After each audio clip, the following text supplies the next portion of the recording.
Hello. In the next few minutes, I'd like to show you how you can enhance your Java applications to run in IBM Cloud Private, build and deploy using Microservice Builder on WebSphere Liberty, and utilize DB2, MQ, and Redis services. Let's get started. In our example, the product team wants to improve their stock trader app to delight their users. The development team wants to build with microservices so they can continuously deliver changes without dependencies. And the administrators need to ensure the app is running locally where their sensitive data resides. The development team starts by defining how the app should be architected, where the code sits in GitHub Enterprise, how it's built, how many microservices are needed, which middleware services are needed, and how to connect to the public cloud for stock quotes and triggering messages in Slack. Meanwhile, the administrators define how to build the private cloud with the proper capacity, services, and connectivity. The administrator can deploy IBM Cloud Private in just a couple hours. With this Kubernetes-based private cloud, the admin is in control of when updates occur, who has access, and can add capacity as needs arise.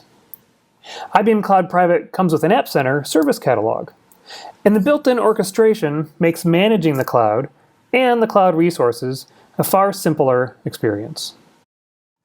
Once the cloud is deployed, our administrator starts adding services. The admin navigates to the App Center, finds the service, and clicks Install Package. In this example, we're deploying Microservice Builder Fabric and Pipeline. We're deploying DB2 to store our portfolio data.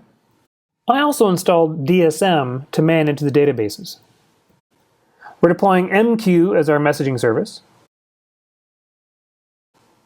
And we're deploying Redis as our cache, so we can locally store stock quotes. For the cloud administrator, managing IBM Cloud Private can be done through the kube control command line or through the UI, either the IBM Cloud Private Operations UI or the open source Kubernetes Dashboard UI. Now that our private cloud and services are running, it's time to build and deploy the app. Our developer has created multiple microservices and added a GitHub repository for each one. Inside each repo is the manifest with deployment details, the source code, and configuration files to connect it to Microservice Builder. In the Microservice Builder pipeline, you'll see each microservice, the status of the last build, it's all sunny, and a build history for troubleshooting. Now, let's see the app in action. When I open the browser, it connects to the web app microservice. I click to create a new portfolio, give it a name, and click Submit. That action calls the portfolio microservice, which is connected to DB2 to get and set data. Next, I want to add stock to this portfolio. I type in the stock symbol, the number of shares, and the stock quote microservice is contacted. It checks Redis to see if there's a local cache, and if not, connects through API Connect to fetch the latest stock quote. Once the portfolio is updated, the loyalty level microservice is contacted, which calculates if the user has reached the next level. In this case, Greg has achieved the bronze level. Let's take a closer look at the notification microservice. When I add more stock and the loyalty level microservice determines I've achieved gold level, it sends a message to MQ. As soon as the message is added, the notification microservice notices it, calls OpenWhisk in public cloud to trigger a message in our Slack channel. Notice how quickly the app utilizes the public cloud service while the sensitive data, the portfolio details, stays local.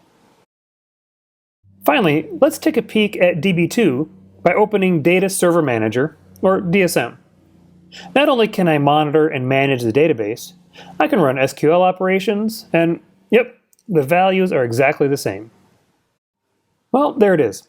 In this example, you've seen how enterprises can continuously deliver Java applications as microservices onto IBM Cloud Private using WebSphere Liberty, and utilize DB2, MQ, and Redis services. And don't forget to look in the description below for links to detailed blogs and documentation. See you next time.